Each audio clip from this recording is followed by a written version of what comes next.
Tudo bom, gente? Aqui quem fala é Pablo Camargo.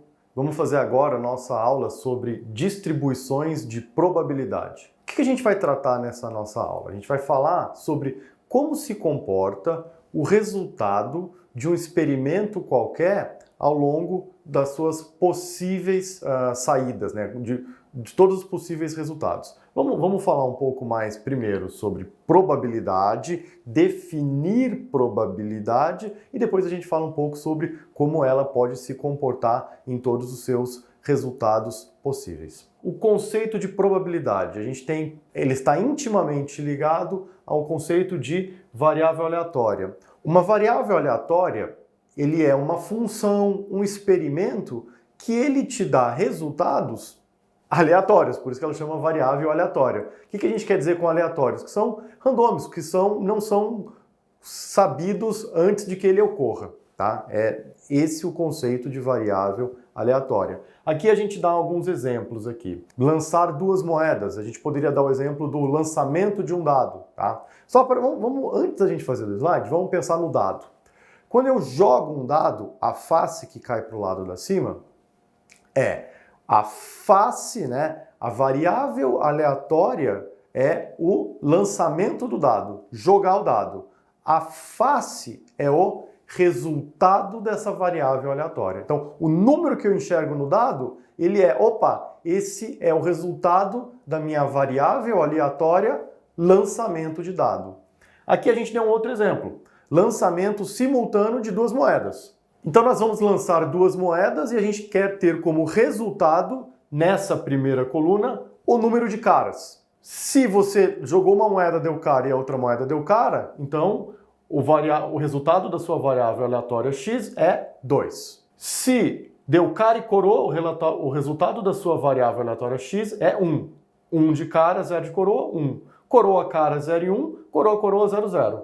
Então, percebemos aqui que, de acordo com a face que caiu para a gente, né, o lado da moeda que caiu para a gente, você assume números diferentes, valores diferentes para essa variável aleatória x. A gente tem uma outra variável aleatória aqui, y, que o resultado é 3 mais x. X é o número de caras.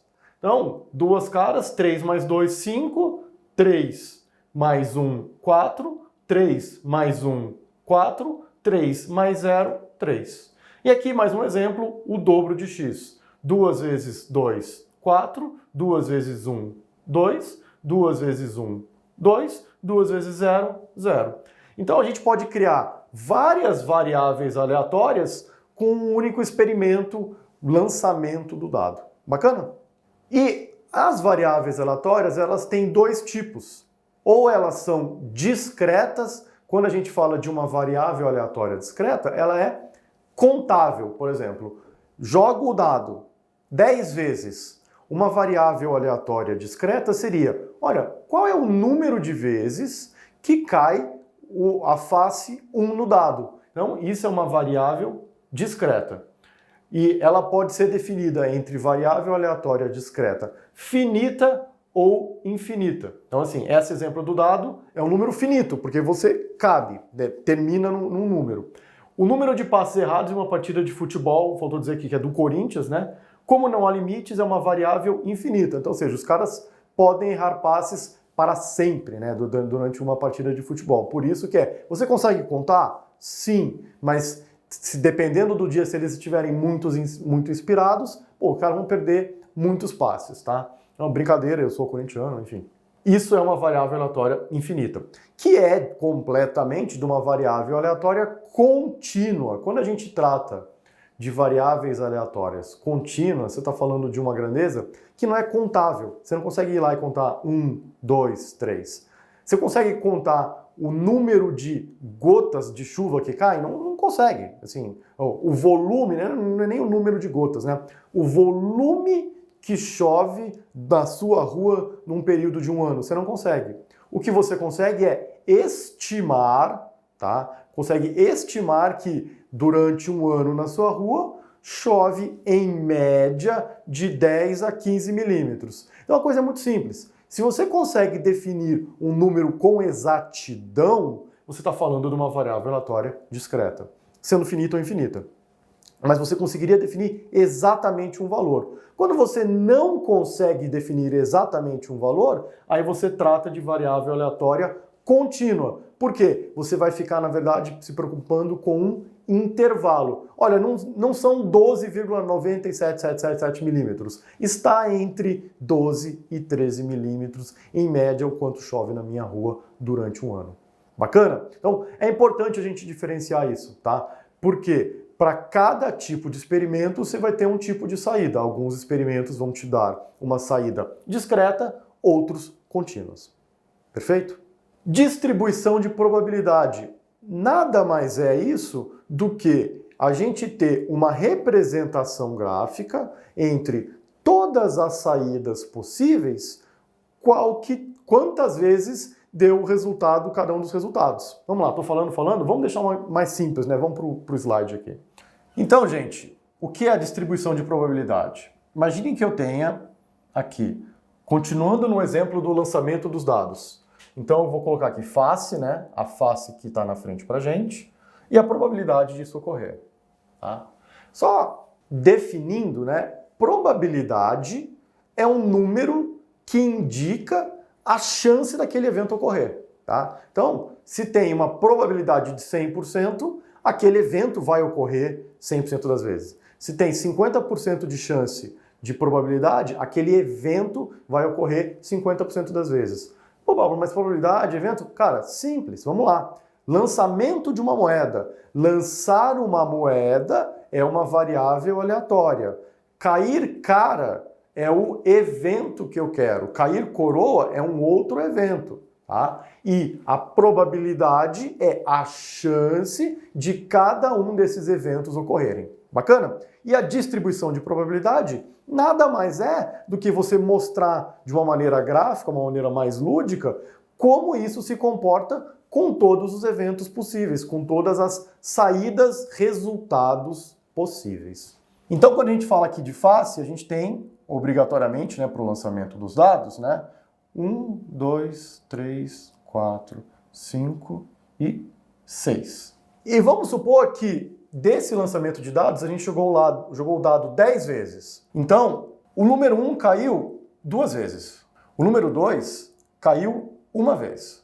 O número 3 caiu 3 vezes. O número 4 caiu 1 vez. O número 5 caiu 2 vezes. E o número 6 caiu 1 vez. Então, caiu 2 vezes, caiu 1 vez, caiu 3 vezes, caiu 1 vez, caiu 2 vezes, caiu 1 vez. Então, o que acontece? Como eu lancei 10 vezes e o número 1 caiu 2 vezes, então ele tem o quê? 20% de probabilidade de ocorrer.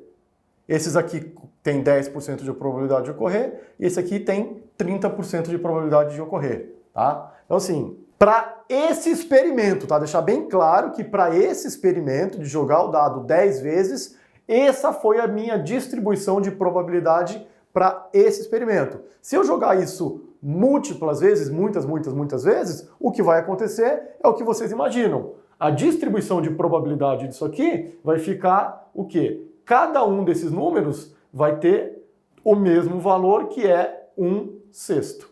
E aqui a gente está voltando aqui. Então vamos lá. A probabilidade de face 1 ou 2, tá? Então pode ser 1 ou pode ser o 2. E o lançamento de dado é a probabilidade de 1, 1/6. Probabilidade de 2, 1/6. Então a probabilidade de 1 ou 2, 2/6, 33%. Aqui é o correto, tá? Aquele exemplo que eu dei é só para mostrar um experimento pequeno ali, tá? Por isso que a gente chegou em números diferentes, mas eu quis enfatizar que a distribuição de probabilidade naquele evento específico que a gente criou tinha aquela forma. E você pode ter qualquer forma de distribuição de probabilidade dependendo do evento que você está trabalhando. Bom, probabilidade de face 1, 2, 3, 4, 5 ou 6, ou seja, é a somatória de 1/6, 6 vezes, 100%. Tá? Então a probabilidade de cair de 1 a 6 num dado é 100%. Com certeza vai cair de 1 a 6, independente do número de jogadas que você fizer com esse dado. Então, também pode ser distribuição discreta ou distribuição contínua. Aqui a gente dá um exemplo de uma distribuição contínua que tem uma característica peculiar, que é uma distribuição contínua e uniforme. Essa é a palavra importante nesse slide. Por quê? Quando você fala de uma distribuição contínua e uniforme, está falando o seguinte. Lembra de contínuo? Toda vez que a palavra contínuo aparecer, tem que voltar na sua mente o seguinte, intervalo, tá? Não é um número fixo, não é um número discreto, é um range, de tanto a tanto. E o que ele está falando aqui é o seguinte, você está falando de um intervalo que tem uma distribuição uniforme, ou seja, x é uniformemente distribuído entre 4 e 16. Ou seja, se você pegar um tamanho desse intervalo de 4 a 16, ou seja, se você pegar do 4 ao 5, ou pegar do 10 ao 11, todos esses intervalos têm o mesmo tamanho. Do 4 ao 5 tem um de tamanho, do 10 ao 11 tem um de tamanho. Se eles têm o mesmo tamanho, como ele é uniformemente distribuído, eles vão ter a mesma probabilidade. Então, isso é importante. Esse é o conceito quando a gente fala de distribuição contínua uniforme. Ah, Pablo, mas todas as distribuições contínuas são uniformes? Não, não são. Mas aqui a gente está dando esse exemplo de uma uniforme para a gente aprender. Calcule a probabilidade de x estar entre 6 e 14. Simples. Você só vai comparar o tamanho. Tá? Toda vez que se fala de probabilidade, um conceito que tem que vir, como é que eu calculo a probabilidade? É o que eu quero que aconteça sobre tudo que pode acontecer. Então, a probabilidade é o que eu quero que aconteça dividido sobre tudo que pode acontecer. Nesse exemplo, o que é tudo que pode acontecer? Ele pode ir do 4 ao 16. 4 ao 16. Então, dá uma distância de 12. E o que eu quero? Eu quero entre o 6 e o 14. Então, 8. 8 dozeavos, 67% de probabilidade. Que seria exatamente a mesma probabilidade se ele não perguntasse entre 6 e 14, e sim entre 4 e 12. Mesma coisa. Continuamos com o que eu quero? Um intervalo de 8. O que eu tenho? Um intervalo de 12. Bacana? Aqui a gente tem uma distribuição bem especial, que é a distribuição binomial. Tá? E para a gente nunca esquecer disso, quando você fala de distribuição binomial, você está falando de um binômio. Se você está falando de um binômio, você está falando de algo que pode ter duas saídas apenas. Então, em qualquer estado que você esteja, ou seja, qualquer ponto inicial, o seu ponto final só tem duas opções. Ou é o que a gente chama de sucesso, que é onde a gente quer estar, ou fracasso. Dado o início, ou você vai para o sucesso, ou você vai para o fracasso. Se x é uma variável binomialmente distribuída, o valor esperado de x vale n menos p, tá? Então, o valor esperado, desculpa, não é n menos p, né? É o número de tentativas vezes a probabilidade, e o desvio padrão, né, e a variância vale np vezes 1 menos p. Gente, não tem muito jeito, tá? Se a sua certificação cobra que você faça os cálculos, você vai ter que decorar essas fórmulas, tá? Mais importante que isso, eu sempre gosto de mostrar o conceito para vocês. Então, o que é uma distribuição binomial? Muitas vezes as pessoas não sabem. Nada mais é do que uma distribuição em que qualquer resultado, você está num ponto qualquer.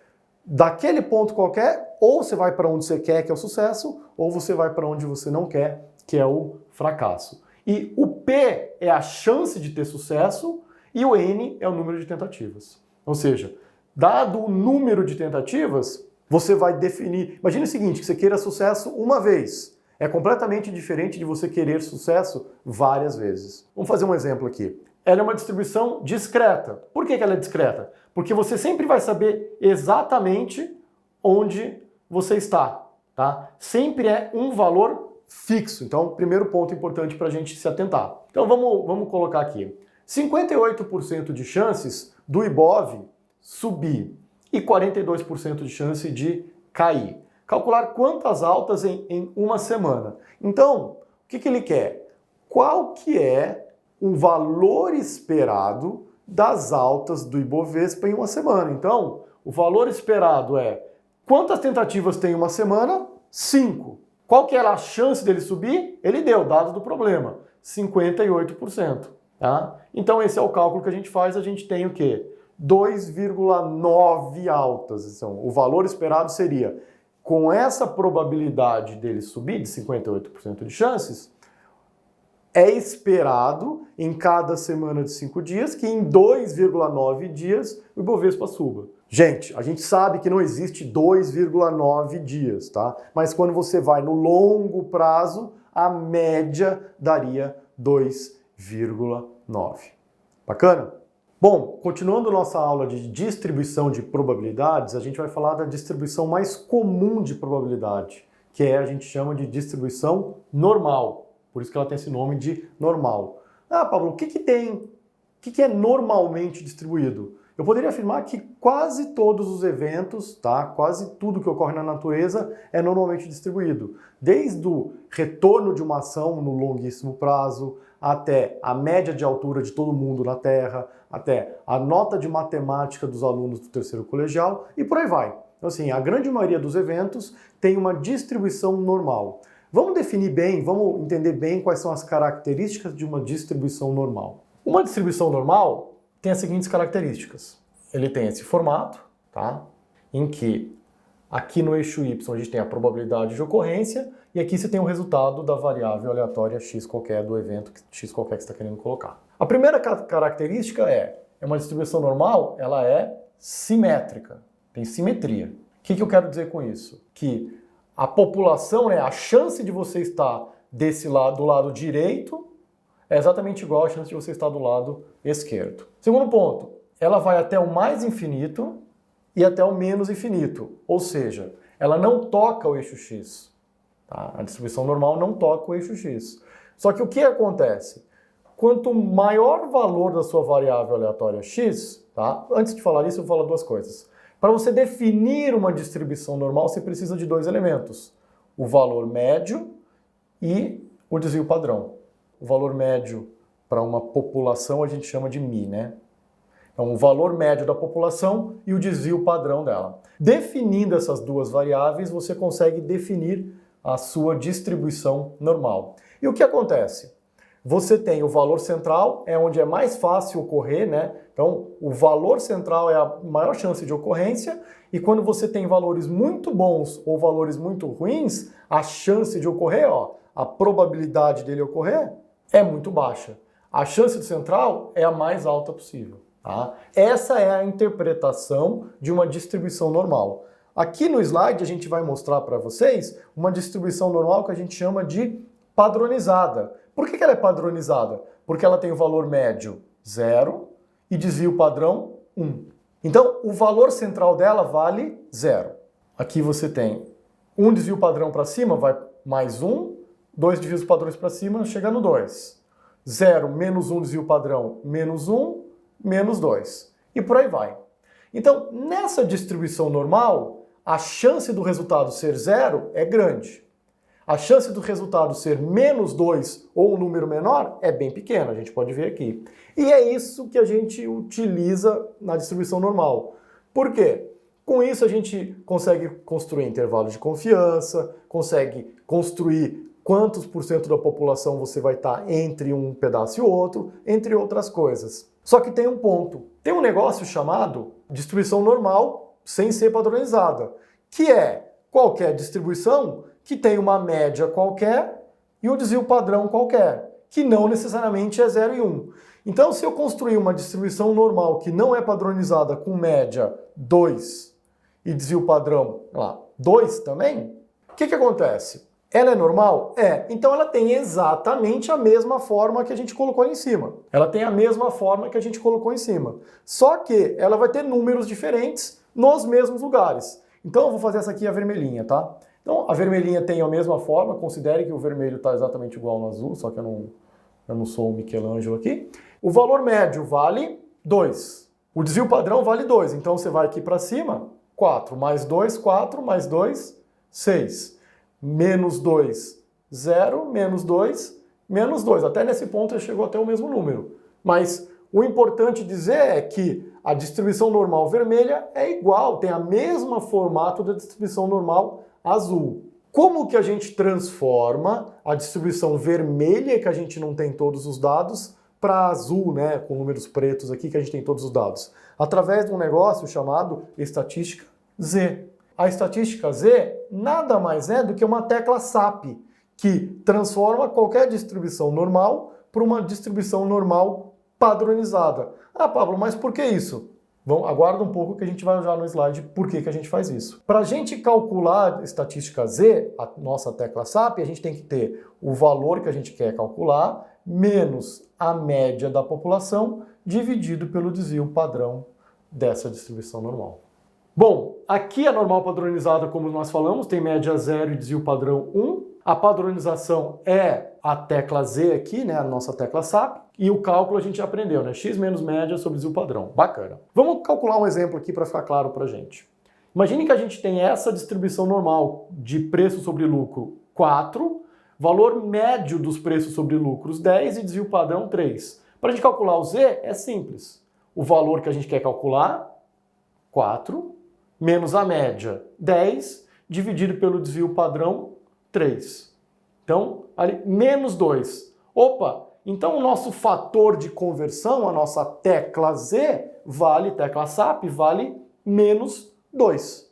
Então, o que isso significa dizer?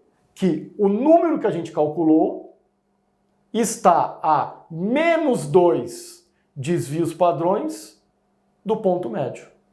Então, você tem um ponto médio aqui que vale 10, você tem um desvio padrão, 2 desvios padrões. Um desvio padrão é 10 menos quanto que vale o desvio padrão? 3. 10 menos 3, 7.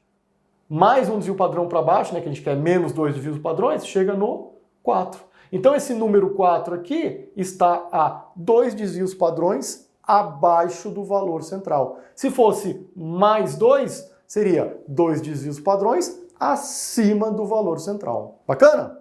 Aqui, outra coisa interessante que a gente pode fazer, e por isso, né, por isso que a gente apertou aquela tecla SAP. Se não fosse apertar aquela tecla SAP, a gente não teria acesso a esse cara aqui tal de tabela Z que a gente vai falar. O que é a tabela Z? Você calculou um número, a partir do momento que você tem esse número, você joga esse número, né, numa tabela já pronta, que a gente não precisa se preocupar em decorar em nada parecido. Se a questão precisar dela, ela vai te dar uma parte da tabela que é necessária para você. Então, calculou o Z. O cálculo do Z é problema seu, você que vai ter que calcular. Calculou o Z, jogou na tabela de Z, o que vai acontecer? Ele vai te dar um número que reflete. Olha, prestem atenção, qual é a chance do resultado ser esse valor ou menor do que esse? Tá? É o que está escrito aqui. Probabilidade de observar um Z menor que o determinado valor. Então, continuando no nosso exemplo, qual que seria a probabilidade do resultado ser de preço sobre lucro ser menor do que o 4 que ele quer? A gente faz os cálculos, né? É problema nosso calcular o Z. O Z deu menos 2. Aqui tem mais um conceito que a gente tem que aprender, que é da simetria. A gente já falou no slide ali passado que a gente viu que uma distribuição normal é simétrica. Então a gente tem que usar isso a nosso favor. Então, como que a gente usa isso a nosso favor? Usando essa relação. A chance, né, o resultado da tabela para um número negativo é 1 menos o resultado para um número positivo. Não entendi, Pablo. Simples. Isso aqui é só uma expressão matemática que mostra o que a gente já sabe. A chance de você ter do zero, né? Imagina que isso aqui se fosse uma distribuição normal padronizada. Do zero até o mais infinito, a chance que você tem é 50%. Que é obrigatoriamente igual à chance de você ter um número negativo, 50%. Tá? Lembra disso aqui para entender esse conceito, que a gente vai usar muito. Tá? Como eu falei, a gente não precisa decorar nada. Calculamos o menos 2. Olha na tabela lá, o f do menos 2 é igual a 1 menos o f do 2. Porque a tabela só vai ter os números positivos. Se o seu cálculo deu negativo, você tem que utilizar essa transformação simples aqui. Então, na tabela você tem que o f de 2 vale 0,4772, tá? Então, o f do menos 2 vale 1 menos esse aqui. Por que ele colocou esse meio aqui? Pelo motivo simples. Então, para a gente calcular o f de menos 2 é 1 menos o f de 2. Quando você vai na tabela, você vê que o f de 2 vale 09772, tá? Aqui a gente só colocou 04772 mais meio para enfatizar que você tem 04772 desse lado mais 50 desse lado. Mas quando você vai na tabela, para deixar claro, tá? A simetria. Quando você vai na tabela, você vai encontrar um número f de 2, você vai encontrar exatamente o número 09772. Então, 1 menos 09772 dá 2,28. O que isso significa dizer? Vamos traduzir isso, que é o que interessa. A chance nessa distribuição, com essas características, de você encontrar um preço sobre lucro menor ou igual a 4 é 2,28%. Então, continuando, a gente vai falar de uma distribuição log normal, que nada mais é do que você pegar uma distribuição que é normalmente distribuída e aplicar o logaritmo nela. Então, se x é normalmente distribuído, o y, que é o log de x, vai virar uma distribuição log normal. E isso é uma distribuição muito boa para a gente fazer inferências sobre volatilidade. Por quê? Os ativos, a gente tem... Toda vez que a gente fala de ativo, né, a gente sempre pensa no... o ativo indo do 10 para o 12 e tal. Mas é mais comum você fazer modelagem não do ativo em si, e sim do retorno dele. Subiu 2%, subiu 3%. E retorno pode ser negativo. Tá? Existem retornos negativos. Aqui, quando a gente fala de log normal, por construção, uma distribuição que é log normal, ela é sempre positiva. Então, o que é sempre positivo no mercado financeiro? A volatilidade. Então, isso aqui é uma maneira para a gente fazer modelos de volatilidade, tá? De distribuição de resultado de volatilidade. Essa é a maior característica dessa distribuição. Alguns outros pontos importantes. É sempre para a direita, né? Porque você não tem valor negativo. O limite inferior é 0. E ele fala modelar ativos que nunca assumem valores negativos. E o ativo mais comum é a própria volatilidade dos retornos. Outra distribuição bem comum é a T de Student. Uma distribuição de Student é uma distribuição parecida, né, tem forma muito parecida com a normal, mas não é normal. O que acontece? Mas se é parecido com a normal, por que não usa normal? Porque muitos eventos não são exatamente normalmente distribuídos, eles seguem muito mais um padrão de T de Student. E na normal, que a gente precisava de duas variáveis para definir a curva, né, o valor central, a média e o desvio padrão, aqui a gente só precisa de um valor para definir o formato da distribuição, que a gente chama ali de grau de liberdade. Para a gente calcular o grau de liberdade, a gente simplesmente precisa pegar o tamanho, né, da nossa amostra aqui, ou população, e subtrair um elemento.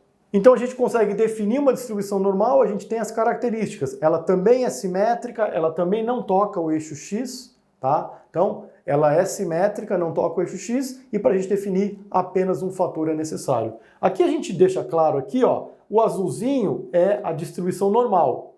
Aqui o T de 1 é a distribuição T de Student para 1 grau de liberdade, que é o pontilhado aqui mais menorzinho. E o pontilhado maior é o T de Student para 5 graus de liberdade. Então o que acontece? Quanto maior o grau de liberdade vai aumentando, por exemplo, um T de 100, vai ser algo muito, muito próximo de uma distribuição normal. Tá? A gente costuma dizer que a maior relação, né, a maior característica de uma distribuição de T de Student, por que elas existem? Porque você tem vários eventos que não estão tão concentrados no meio e você tem alguma concentração um pouco maior nos extremos. Tá? Então, ou seja, você tem muitos resultados muito ruins e muito bons. Então, por isso que a distribuição normal não conseguia modelar e a T de Student faz um trabalho menor. Aqui, distribuição de Monte Carlo seria o processo de Monte Carlo, nada mais é do que você criar uma regressão, você criar uma função que você criou e você tem um poder computacional muito grande para aqui, você tem aqui uma distribuição, né, uma variável aleatória y aqui com as seguintes influências, né, x, z e w. Você consegue fazer infinitas simulações sobre os valores de x, z e w e com base nessas simulações você vai ter resultados de y, tá? Isso é a distribuição de Monte Carlo. Indo para a vida real, imagine que os bancos centrais, e eles têm, né? Eles têm que ter algum modelo de previsão de quanto que vai ser, por exemplo, o PIB no ano, quanto que vai ser a taxa de desemprego no ano. E você tem vários fatores influenciando quanto vai ser o PIB, quanto que vai ser o desemprego. Então, ele precisa de um cálculo computacional bem robusto, que é dado pelo Monte Carlo, para, com base nesse cálculo, estimar qual que é o melhor número, né, a melhor estimativa para o PIB, para o desemprego e por aí vai. Amostragem. Amostragem é o processo da gente pegar um conjunto menor de dados de uma população inteira para a gente fazer inferência sobre essa população. Como assim? Simples. Imagine que eu queira descobrir qual que é a nota média dos alunos de matemática da 9ª série do Brasil. Eu não vou pegar todos os alunos de matemática que fazem matemática e tirar a nota média deles. Eu vou pegar uma parte dos alunos, tá, para inferir o resultado sobre todos os alunos. E essa é a beleza da amostragem. Eu tenho que, por tentativa e erro, né, pegar um tamanho de amostra tal que eu não tenha, primeiro, tanto trabalho para pegar essa amostra e, segundo, que o resultado dela seja condizente com o resultado do todo. Bacana? Então, a gente tem alguns tipos de amostragem. A amostragem aleatória, onde qualquer um dos elementos, pensando aqui simples, ó, isso aqui, esse quadrado inteiro é a minha população. E eu tenho um monte de elemento aqui dentro. Uma amostragem aleatória é eu pegar uma parte desses elementos, uma parte pequena, e cada um desses camaradinhas que eu peguei tem a mesma chance de fazer parte desse amostra. Eu peguei 3, depois peguei esses 3 caras aqui, posso pegar esse cara, esse cara, esse cara. Então eu peguei conjuntos, né, amostras de 3 elementos dentro da minha população e qualquer 3 elementos que estão ali dentro podem fazer parte da minha amostra. Cada um tem a mesma chance de fazer parte do meu amostra. A amostra estratificada é fazer esse processo, só que dividir em estratos, né? Estratos é subdivisões. Então, em vez de simplesmente dividir isso, eu posso dividir a minha população em 4 e fazer amostras com base nesse quadradinho. Não, depois eu quero fazer só sobre esse. E por aí vai, tá? É colocar alguns parâmetros aqui, então não é mais completamente aleatório. É só isso. Bom, o processo de amostragem é extremamente simples. Você vai primeiro pegar uma população inteira, definir se você vai fazer uma amostragem simples ou estratificada, e com base nisso você vai definir o tamanho da sua amostra também, e pronto. Assim, lembra que eu falei tentativa e erro, né? Assim, você vai pegar uma amostra que não seja grande o suficiente, porque senão você pegava a população. Você não pega uma amostra pequena o suficiente, senão não vai fazer sentido o resultado. Então você vai pegar uma amostra de um tamanho específico qualquer, que você queira fazer inferências sobre a sua população inteira com base naquele grupo menor. E o erro amostral, que é o que a gente gostaria que fosse 0, é a diferença entre o que você previu com a sua amostra do número real com a população. E aqui a gente vai para um conceito que eu considero um dos mais difíceis de todos os conceitos que são aplicados em exames de certificação, que é o teorema do limite central. Vamos para o slide para ver o que a gente pode aprender com isso aqui. Vamos lá. Imagine que a gente tem uma população inteira. Eu tenho toda essa população. E com base em toda essa população, o que eu preciso fazer? Eu tenho aqui uma população que eu tenho uma média μ e que tem uma variância σ2, a gente conhece. Bacana. Para eu calcular essa média μ e essa variância σ2, eu tive que pegar todos os elementos da minha população inteira, somar todos eles e dividir por todos eles. E depois eu peguei todas as distâncias de todos os pontos aqui, de todos os elementos, peguei a distância desses pontos ao ponto médio, todas essas distâncias do ponto médio, e calculei a distância média de todo mundo. Então, para eu calcular a média e a variância em torno da média, eu peguei cada um dos pontos. Cada um dos pontos. E para calcular a média, eu peguei a somatória dos pontos aqui, né, do resultado de todos os pontos, dividido pelo número de pontos. E para pegar a variância, eu peguei a somatória das distâncias médias. Das distâncias dividido pelo número de pontos. Aqui não é a fórmula exatamente, tá? Mas o conceito é exatamente esse, pessoal. Bacana. O que o teorema do limite central fala? Que a partir do momento que eu vou pegando amostras, eu vou apagar aqui para ficar melhor pra gente, que eu vou pegando amostras de tamanho n, o que vai acontecer? A média de todas essas amostras vai tender a média da população e a variância vai tender a variância dividido por N. Ah, mas como assim, Pablo? Parece difícil, mas é simples. Vamos lá. Então eu tenho aqui a distribuição da nossa população. Probabilidade e aqui a população. O que acontece? Quando eu pego as amostras de tamanho 2, eu pego esse cara e esse cara. Vocês concordam comigo que o fato de eu estar pegando a média desse cara, a distância média deles aqui, e eu pego todas as amostras de tamanho 2, vai pegar as distâncias médias desses caras até a média real da população, tende a diminuir mesmo? Porque eu peguei esse cara e esse cara. Então ele tem um ponto médio aqui, essa distância tende a ser menor do que simplesmente somar essas duas distâncias. Então, a dispersão em torno do ponto... Aqui a gente tem o ponto médio, tá? A dispersão da média de todas as amostras de tamanho 2, então você vai ter mais gente perto do meio e menos gente dispersa. Se eu pegar uma amostra de tamanho 3 não, pegar a amostra de tamanho 10, então eu pego 10 camaradinhas aqui, um monte. Cara, obviamente se eu estou pegando 10 camaradinhas, o ponto médio deles vai estar mais próximo ainda da média real. Eu pego outros 10 aqui, independente de qualquer 10 que eu pegar, sempre o ponto médio disso aqui vai estar mais próximo do Mi. Qualquer 10 que eu pegar, sempre o ponto médio que eu tiver aqui vai estar mais próximo do Mi. Então eu vou ter menos dispersão do ponto central. Então, isso é o que a gente fala no teorema do limite central. A partir que eu vou aumentando o tamanho da amostra, a dispersão dessas amostras vai diminuindo em relação ao ponto médio da população. Pensa simples, imagine que eu pegue uma amostra de tamanho população menos 1, então, ou seja, eu pego todo mundo menos esse cara. Com certeza o ponto médio de todo mundo menos esse cara está exatamente aqui a um cabelo só de distância da ponta média da população. Eu pego todo mundo menos só esse cara.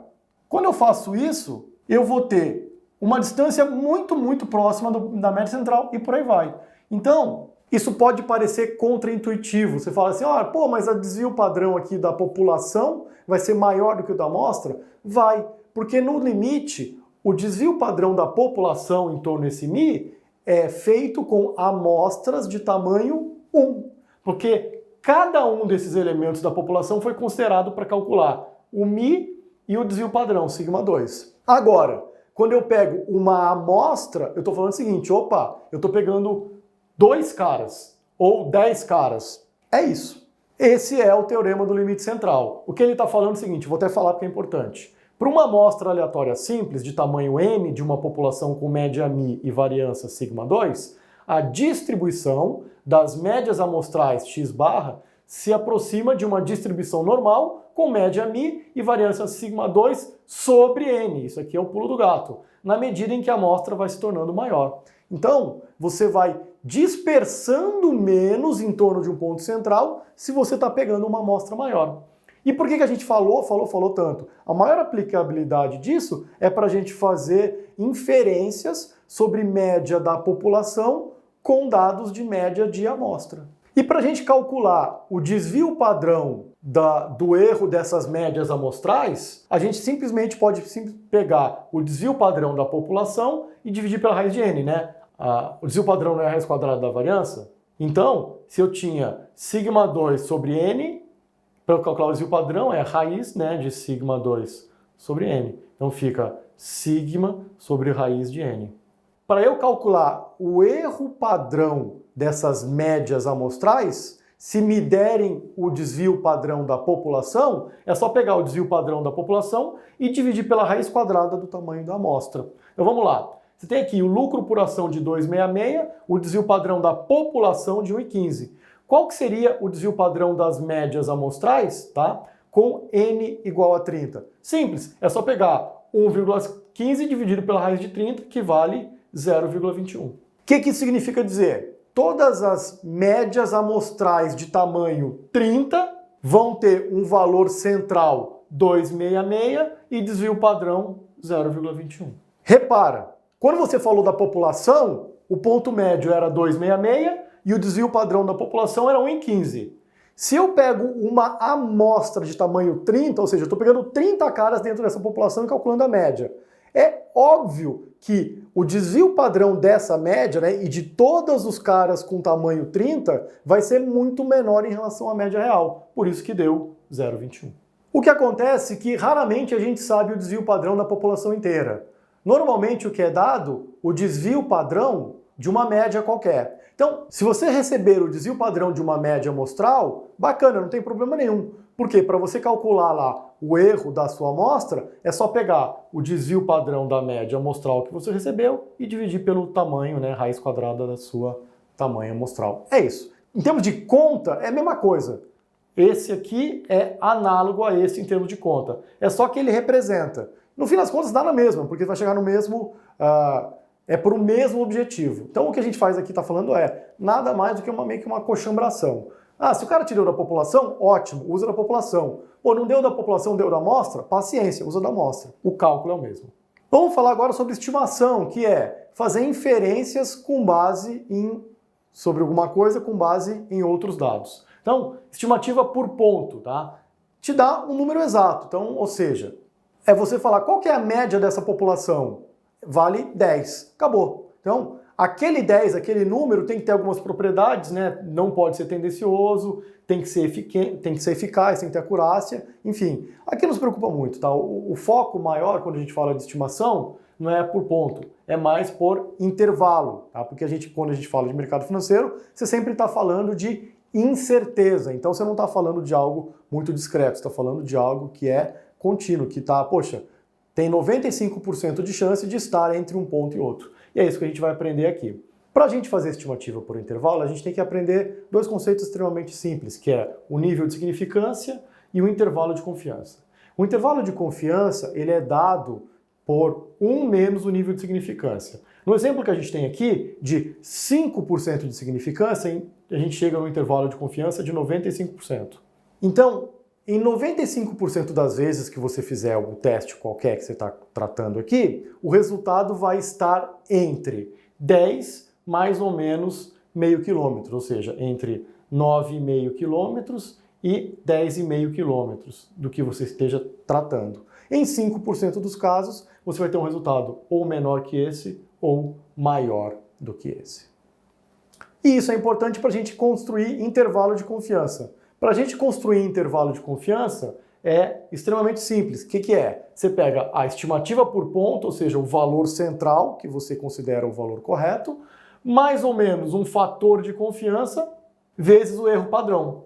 E esse fator de confiança vai depender do tipo da sua distribuição, se é uma distribuição T-student, se é uma distribuição normal, se é uma distribuição log normal, e não é problema nosso saber de cor todos os valores de fator de confiança. É sempre dado do problema.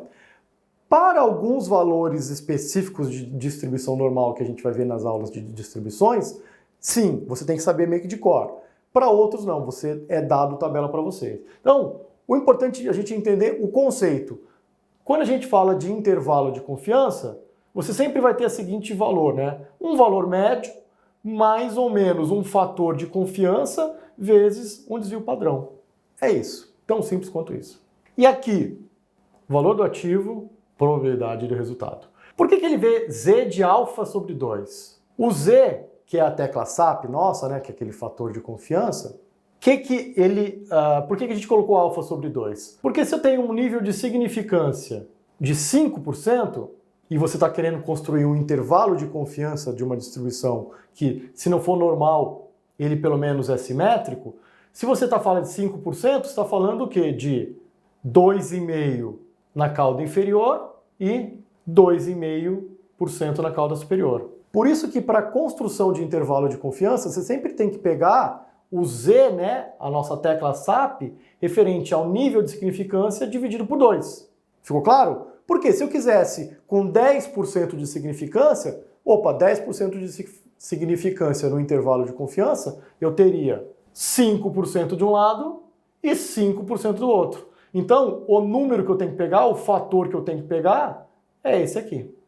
Se eu tenho a variância conhecida, ou seja, se eu sei qual que é a volatilidade da minha população, Para eu calcular o intervalo de confiança é simples. É a média da amostra, mais ou menos o alfa sobre 2, vezes o desvio padrão da população dividido pelo raiz quadrada da amostra. Tá? Aqui ele está falando dos mais comuns, que é o que eu falei que a gente tinha que saber alguns. Tá? O quê?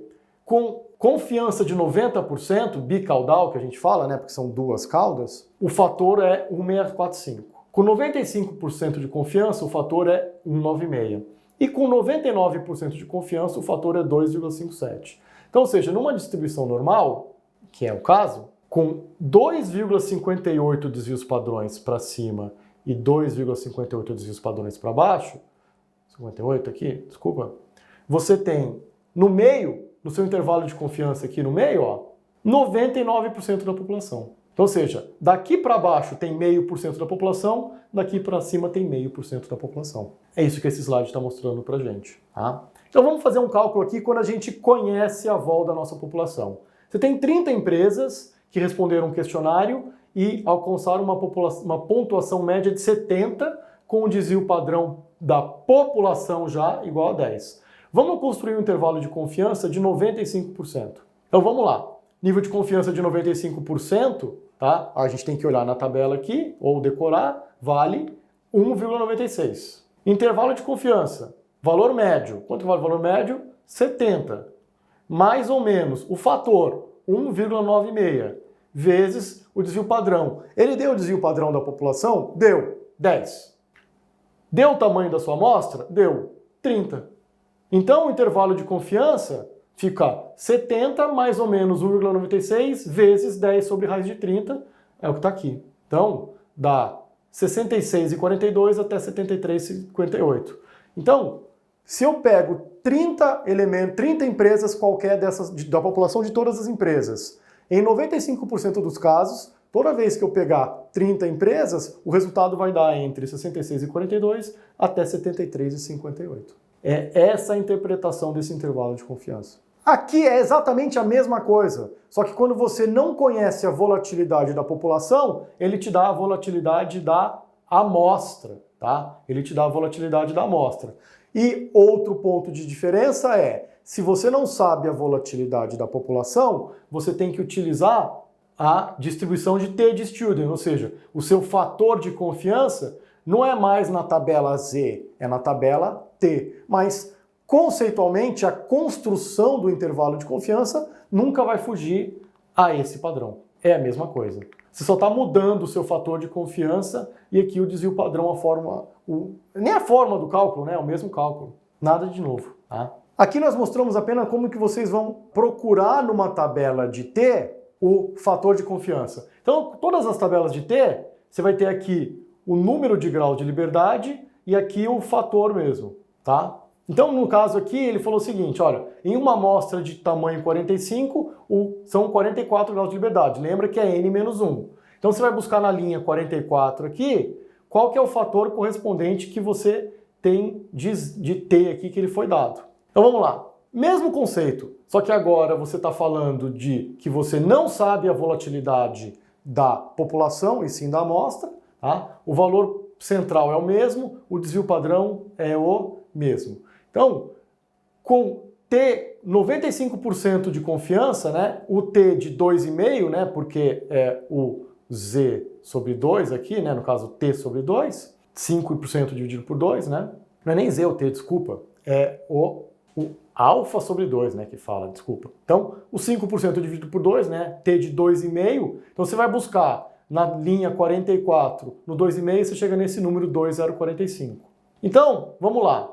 Valor médio, 70, mais ou menos o fator 2,045 que você viu na tabela, vezes desvio padrão continua 10, raiz de 30 continua 5,47, então 66,26, 73,73. Repara que quando você faz os mesmos números, mas por uma distribuição de T, o intervalo vai aumentar, ó, do 26 até o 73.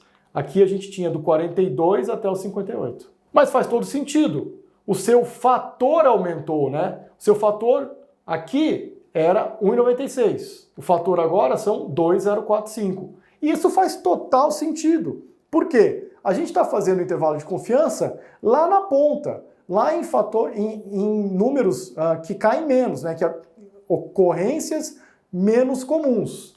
E quando a gente volta no gráfico, a gente percebe rapidamente, aqui, ó, que para ocorrências que não são tão comuns, a distribuição de T tem uma ocorrência muito maior que a distribuição de Z. Então, ou seja, o fator aqui é muito maior do que na distribuição normal. E esse slide está só mostrando o que a gente já viu. O tamanho do intervalo de confiança, né, para a distribuição de T é maior do que a da distribuição normal. Perfeito? Espero que vocês tenham gostado. A gente aprendeu hoje a falar um pouco de probabilidade e de distribuições de probabilidade, que são extremamente importantes para a gente fazer inferências sobre população, dado alguma amostra, para a gente calcular intervalo de confiança, para a gente ver quantos por cento do nosso resultado pode ser correto ou não. Então, muito obrigado pelo tempo de vocês, bons estudos!